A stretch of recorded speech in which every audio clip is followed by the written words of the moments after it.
ভীষণ ভালো টেস্ট হয়।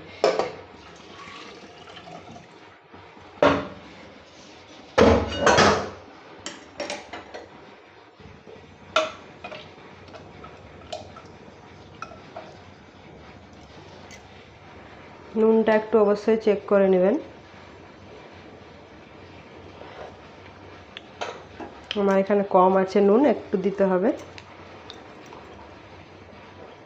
একটু নুন লাগবে। এরপরে আমি সেই আলুটা, ভেজে রাখা আলুটা উপর থেকে দিয়ে দেবো।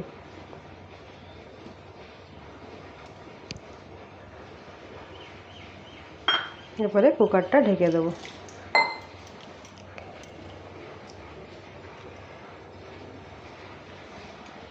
কুকারটা আমি বন্ধ করে দিচ্ছি।